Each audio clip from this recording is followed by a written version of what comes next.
So we have this problem. Maximum distance a boy can throw a ball is 50 meters. Assumes he can throw it with the same initial speed at all angles. How high does he throw the ball when he throws it straight up? Now, one of the things that you would have got from the reading is that maximum horizontal distance is always associated with that angle. 45-degree angle is always your max range, period, without exception. Assuming that lands at ground level, but I think it would always be true. But certainly when you're at ground level, 45-degree angle is your max range.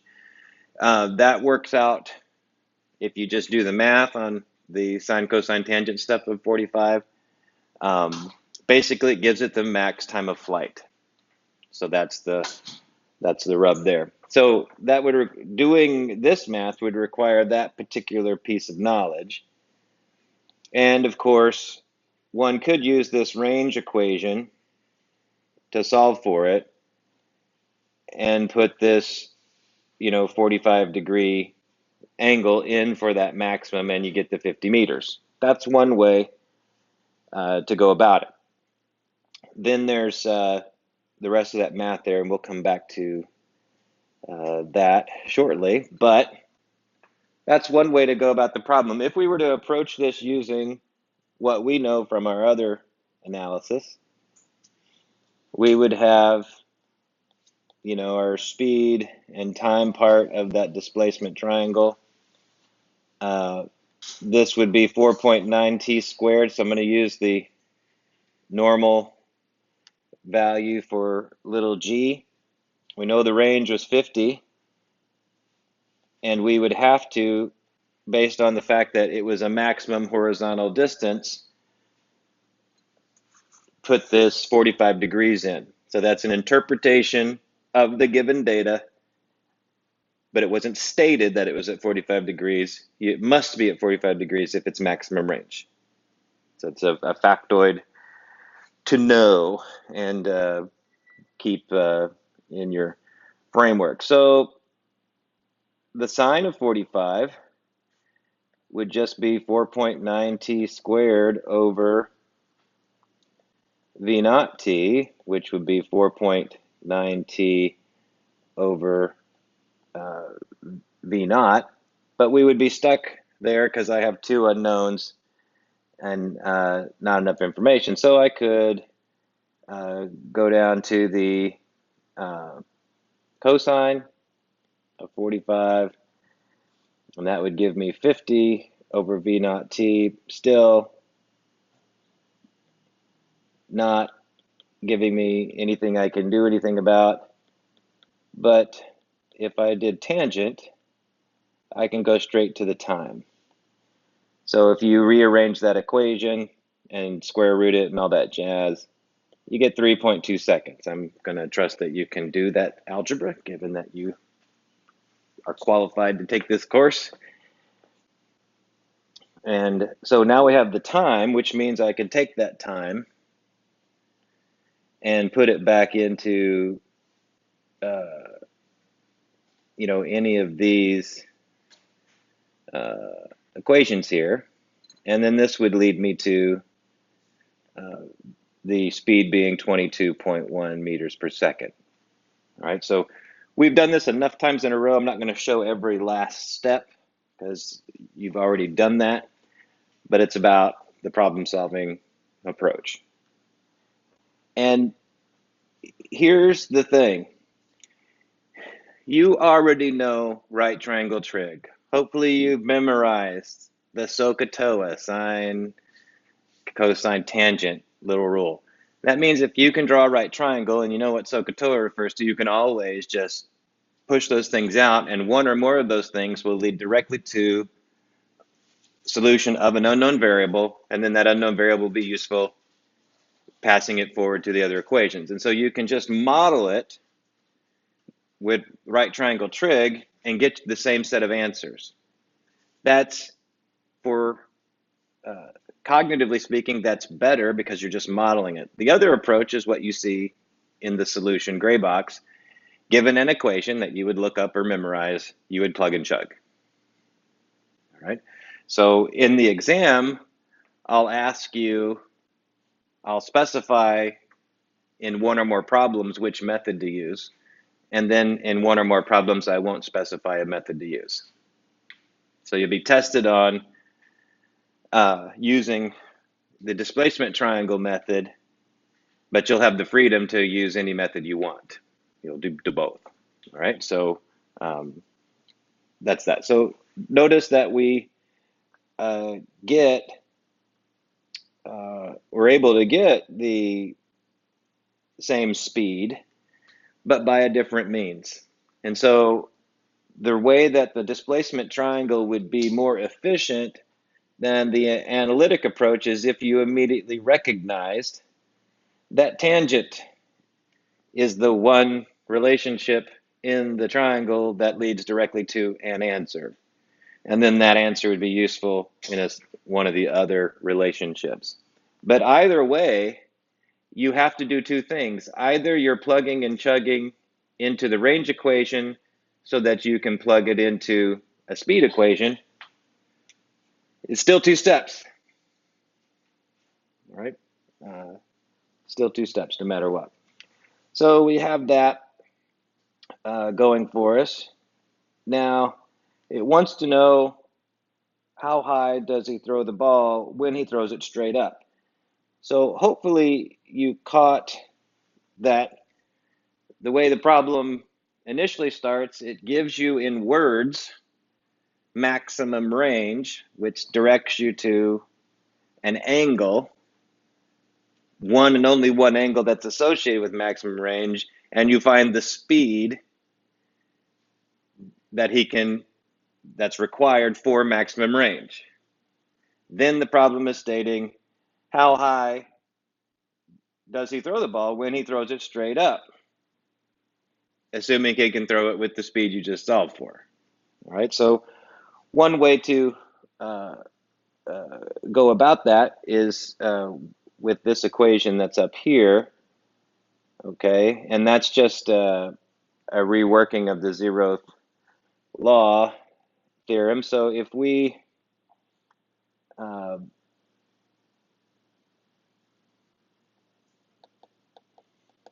remembered that we have ADS equals V bar dV, then we can change A to G, delta S to delta Y because we're dealing with the Y direction. Remember, average speed is 1/2 of the change in speed when it's constant acceleration. So we would have 1/2 delta V delta V. And so what this means is that delta Y would equal the change in speed squared over 2G. Well, the change in speed is what we just discovered, is 22.1. Little g is 9.8. And so we would also get 25. It's actually 24.98 or something like that, if you maintain all the precision and everything. And so we get to that same answer using the zeroth law theorem. Remember, you built the zeroth law theorem out of the first and second zeroth laws, which are very simple and straightforward. And so if you understand the zeroth law theorem and remember it, you can generate the same equation. Now, why does this work? Well, realize that this means GDY equals 1/2 V plus V naught times V minus V naught, which is 1/2 V squared minus V naught squared. So we continue, and you have 2G delta Y equals v squared minus v naught squared. Well, the final speed at that max height is 0, right? Or I'm sorry, the initial speed works out. So you see, you basically would boil that down to the same equation.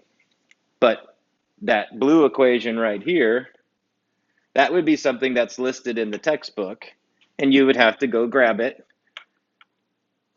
plug stuff in, decide what's 0, not 0, etc., and work your way out to get this part right here. Perfectly valid way to go. But it's not a first principles idea. The zeroth laws are. Okay. So I'll ask you sometimes to use the zeroth laws or the displacement triangle, and other times I'll just ask for the answer. You decide which way you go. So that's that first problem that we can go at. All right. Next problem. Man on a motorcycle.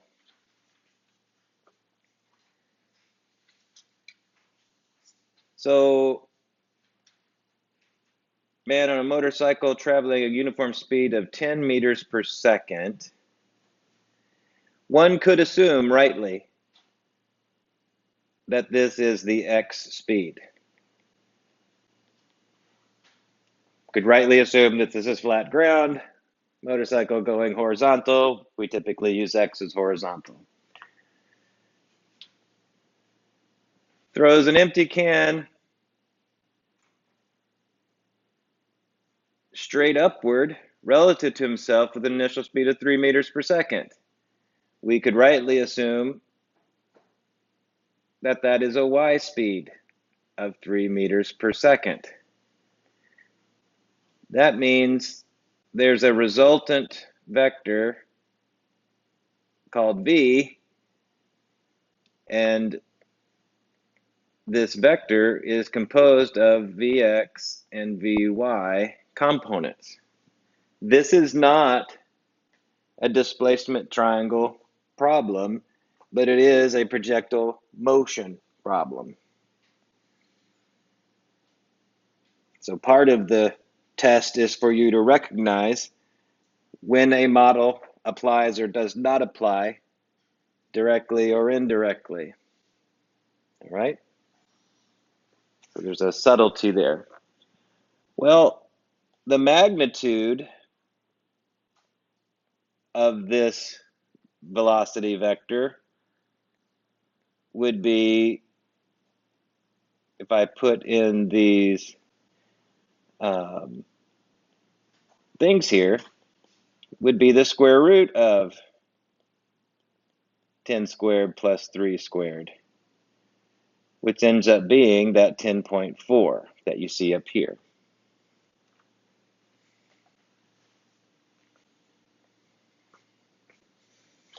Like we saw previously, if you have x and y components of anything, then the inverse tangent of that ratio will give you the angle. So now I know that this angle is 16.7 degrees at 10.4 meters per second.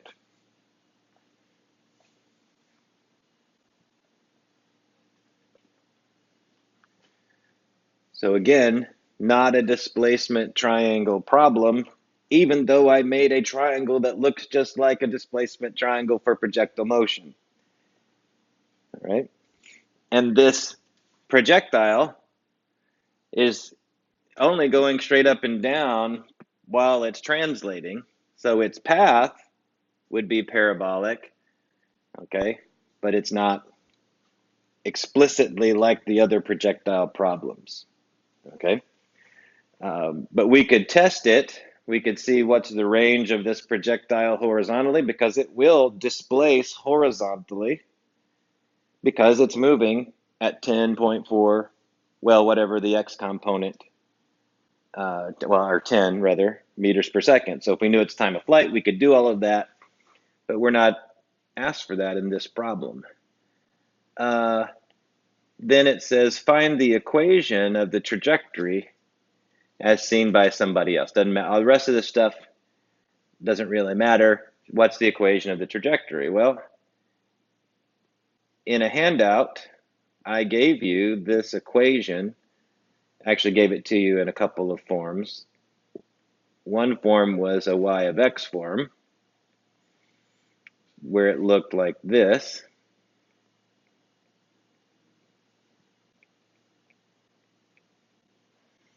And it's a quadratic. And you know it's a quadratic because it has an x and an x squared in it. So initially, it starts at 0. So y of x would equal the tangent of 16.7 degrees times x minus 9.8 over 2 times the 10.4 squared cosine of 16.7 squared, and all of that will be times x squared. And if you do all of that number crunching, it works out real nice, 0.3x minus 0.05 x squared, which you also see up here because that's the same equation. So I did a little bit of the plugging and chugging for you. The usefulness of the equation is we can predict where this thing will be vertically given some x position horizontally. And if we let y equal 0, we could find the range because we get 2 answers for x. All right, so that's just basic algebra knowledge that you should retain from your prior experience. Any questions on that?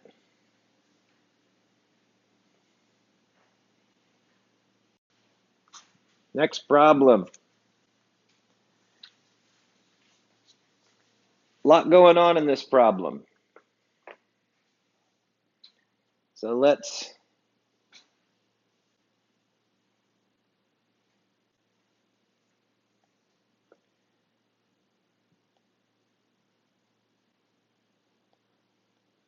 we have a 30 meter per second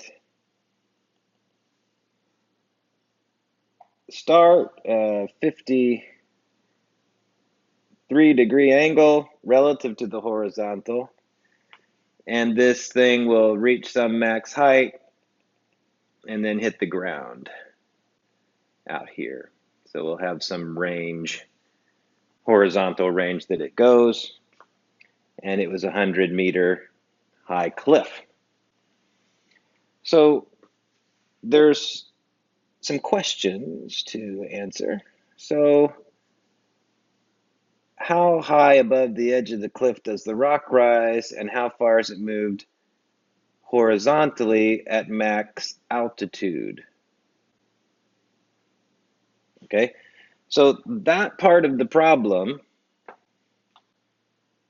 involves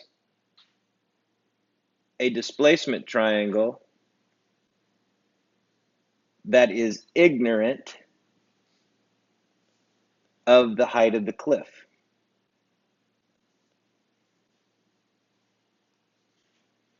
Meaning, that would be the displacement triangle for parts A and B.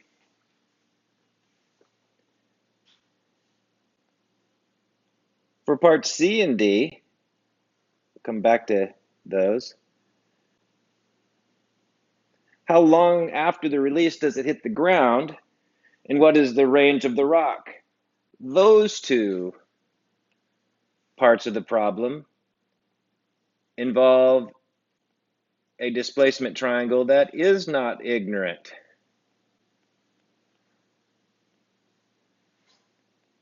of the height of the cliff,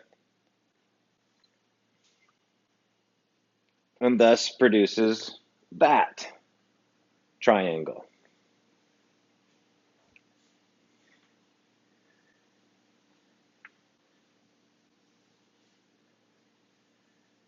Obviously, these two R's are not the same ranges. So we could call this first one, R1, and this second one R2, if we thought it was necessary to keep them separate, as long as you know in your mind, one of these is for a particular component of the flight, and the other one is for the entire flight. All right. So those two things are going for us. So if I want to use, so if we want to talk about A and B, all right, I'm going to use that blue triangle. I have sine 53 is 4.9 t squared over 30t, which means I have 4.9 t over 30, which means the time of flight for the pretend that it lands at ground level if the cliff wasn't there. That's the idea in part A and B. You're ignoring the cliff, so you would just be pretending that it's at ground level. We're not actually going to find that range because that's irrelevant to the problem, but what I can do is that the peak height of the object will be at the half of the time of flight in the pretend version of the problem where there's no cliff. That's a subtlety of the problem. So you might, when you watch the video, you might want to keep track of that. And so what I have here is that time the peak time will be that time associated with this fake range over 2. So I get 2.4 seconds, which means the height, the peak height, will be 1/2 g time to peak squared.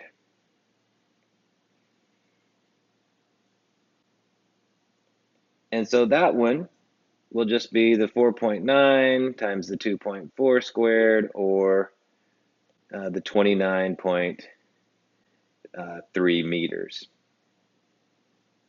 We get 20 or 4 meters rather, whatever. So right up here, part A and part B, we have those answers here as well as those answers there. Which method's better? I don't know, the one you like better. Personally, I think the displacement triangle method's better because it starts from first principles. The other method requires that you recognize equations and use them. And that's not as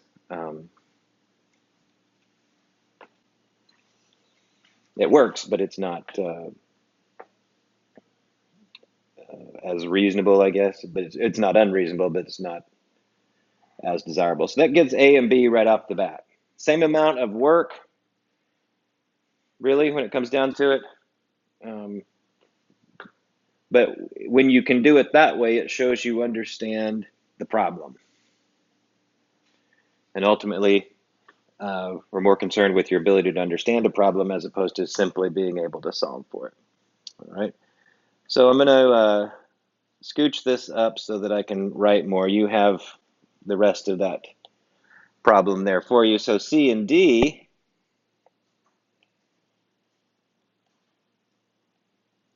are going to use the green triangle. And so now, paying attention to the entire flight of the ball, I have 4.9 t squared minus 100 over 30t. And this means I get a 4.9 t squared minus a 30 sine 53 t minus 100 equals 0. By the way, this is Vy. Ends up being 24 meters per second, which is up there in your solution. It's part of It's going to become part of the solution. It's right here. That means you need to do something like either manually do the quadratic formula or figure out on your calculator which one of those functions will give you the roots of a quadratic.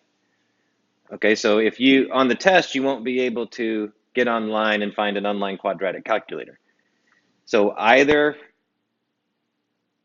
get ready to use the quadratic formula, or on your calculator, if it's a graphing calculator, it will have a function that gives you the roots.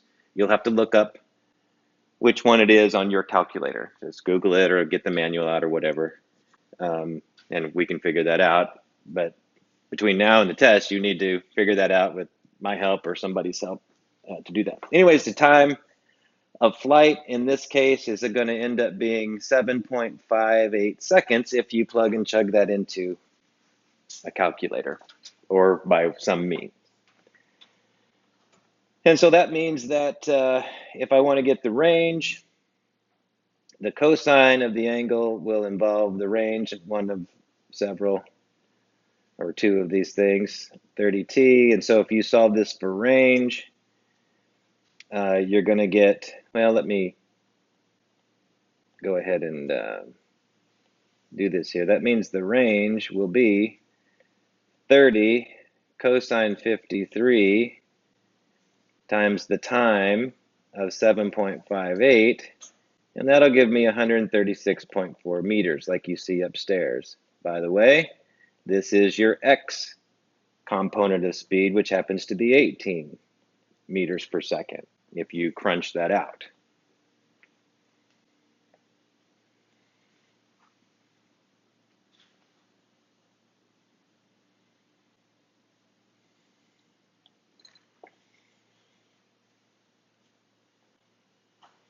So A, B, C, and D can be obtained by the displacement triangle method, so long as you recognize that A and B need to be computed in ignorance of the cliff as if it doesn't exist, so that you get that peak time, or time to peak height and peak height. And then C and D need to be done in full view of the cliff in order to get the actual time of flight and the actual range of the complete projectile motion. Then in part E, it asks for what are the vertical positions of the cliff at various times, which means you need to create time-dependent functions for x and y position, or use time as a parameter for that. So x as a function of t will end up being the x speed times t. This is really the first zeroth law in algebraic form as a function. Distance equals rate times time. Okay?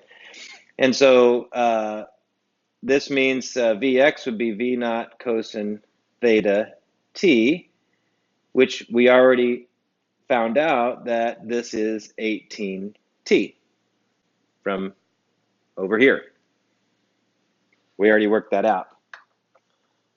And y of t will be Vyt minus half gt squared. So here I'm using textbook equations, but this is also the position equation we did from graphical analysis. The initial speed times the change in time plus 1/2 acceleration time squared. We worked that out by graphical analysis. So you built this equation in a general form. This is the particular version of it for the y direction as a function of time, since time was the only variable in that original. So we know what Vy is, it's 24, and we know what half g is. So that means our y as a function of time equation is going to be 24t minus 4.9t squared. So now we have our y function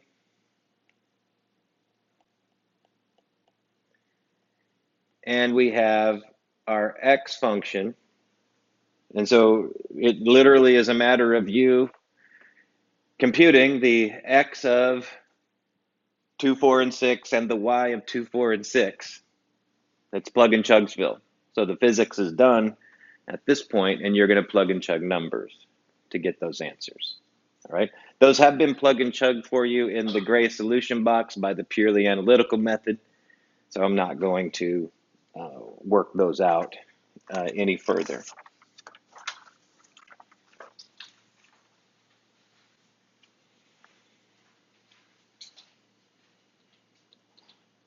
Moving on here. So this new projectile. So we have a projectile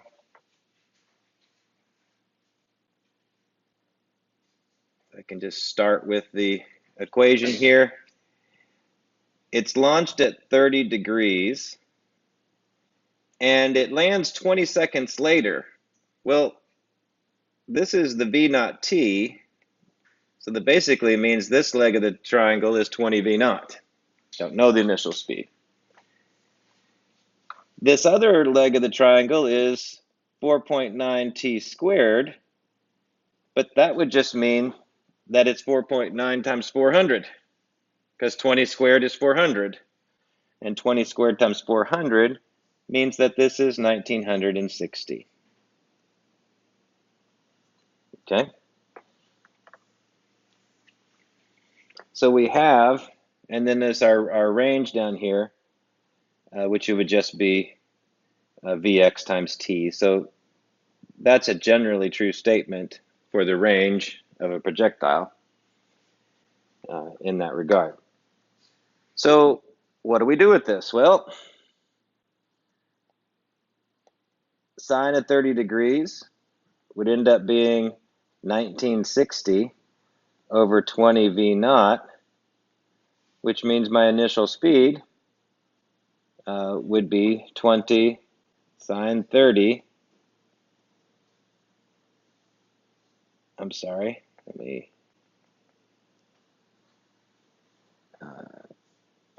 I'll just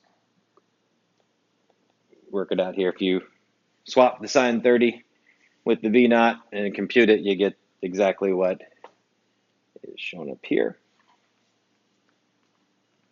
except it was obtained. If you divide 1960 by 20, you get that thing there. So different way to get the problem. The peak height will always be 1/2 g peak time squared, which is going to be 4.9 times t over 2. We were given t of 20, and so this is going to give us 4.9 times 100, or 490 meters will be the peak height.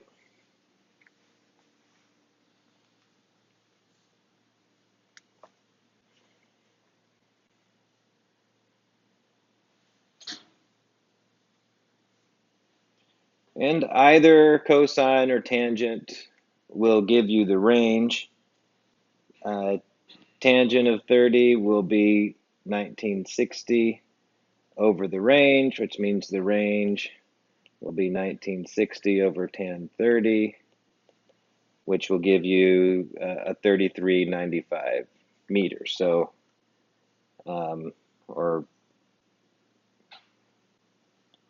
so we have these two things going for us. I think I probably had some extra decimal places carrying forward and when I computed it, so 3394, 3395, close enough. And then it asks for the equations of motion again, and we just did this on the last one. X of t will always be Vx times t, and Vx is going to be V naught cosine theta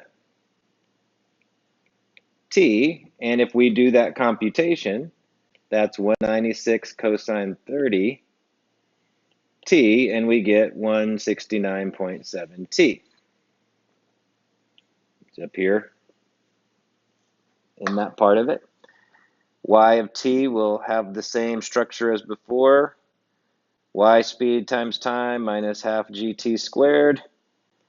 This is going to be v naught sine theta t minus half gt squared. So this will be 196 sine 30 times t minus 4.9 t squared, leaving us with a 98t minus 4.9 t squared. So that would be our x and our y equations. And if we needed to compute things, we could do that. However, what they asked for in this problem was a vector equation in the last part. And so, well, I'm sorry, they asked for x and y positions so that you could build a position vector. So I want to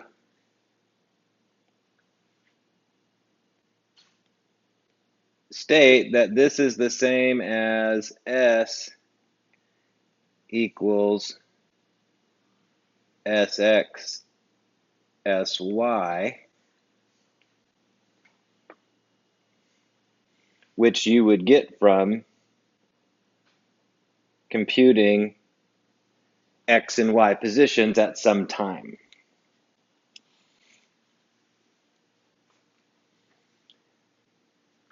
Personally, I do not care which vector format you choose. If you want to use the IJ notation that the book has, that's great. If you want to use the bracketed version, the rectangular coordinates that I wrote in blue, that's great too. Personally, I prefer what I wrote in blue over the IJ, but when it comes to grading you, I don't care. Both are true representations of the vector. All right, so whichever way, I'm a fan of variety most of the time. If you like one over the other, go for it. If you don't, no sweat. This last problem really doesn't lend itself that well to the displacement triangle method. One thing I would offer different than what is written here in the solution. Technically speaking, the one way to think about this angle is that it's 330 degrees. So that means if I wanted to directly get at V naught y, if I chose the theta that takes the whole circle into consideration, then I have, what is it? It's 60 kph times the sine of 330. Now the sine of 330 will be negative. In fact, it'll be negative 1/2. And so I'll get a minus 30 kph out of this by thinking in terms of the angle. Now, when you look at the way the kind of textbook selection goes, this negative just appears. There's no negative given explicitly in the problem. I think there's a couple of ways you could think to do this. One, you could know that the sine of negative 30 would end up giving you a negative sign. You could know that it has to be a negative speed component because it's going down, or you could just get that negative directly from picking the angle that it is relative to the unit circle. Those are three different ways that correctly lead you to the sign, SIGN sign, so to speak. Which one's the best way? The one you like the best, the one you remember. Okay, that's the one that works. And then, of course, this would this ends up being a different number of meters per second, which is what we need here, because we're dealing with meters and kilometers, so we need to get them in compatible units. It wouldn't make sense to change 100 meters to 0.1 kilometers, but you could if you wanted to, just kind of unnatural. So changing the speed to meters per second so it's consistent with the rest of the problem. This right here, this is the second zeroth law. It's full form that you would say find in the textbook would be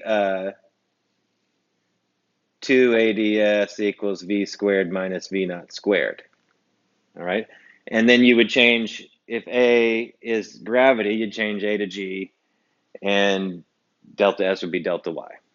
And if A was not gravity, it would just stay A, say in the X direction, and delta S would become delta X if we were doing a different problem. And so the rest of this standard analytical approach, all stuff we've done in prior homework, lecture, etc. things. All right. So that's it for this lecture.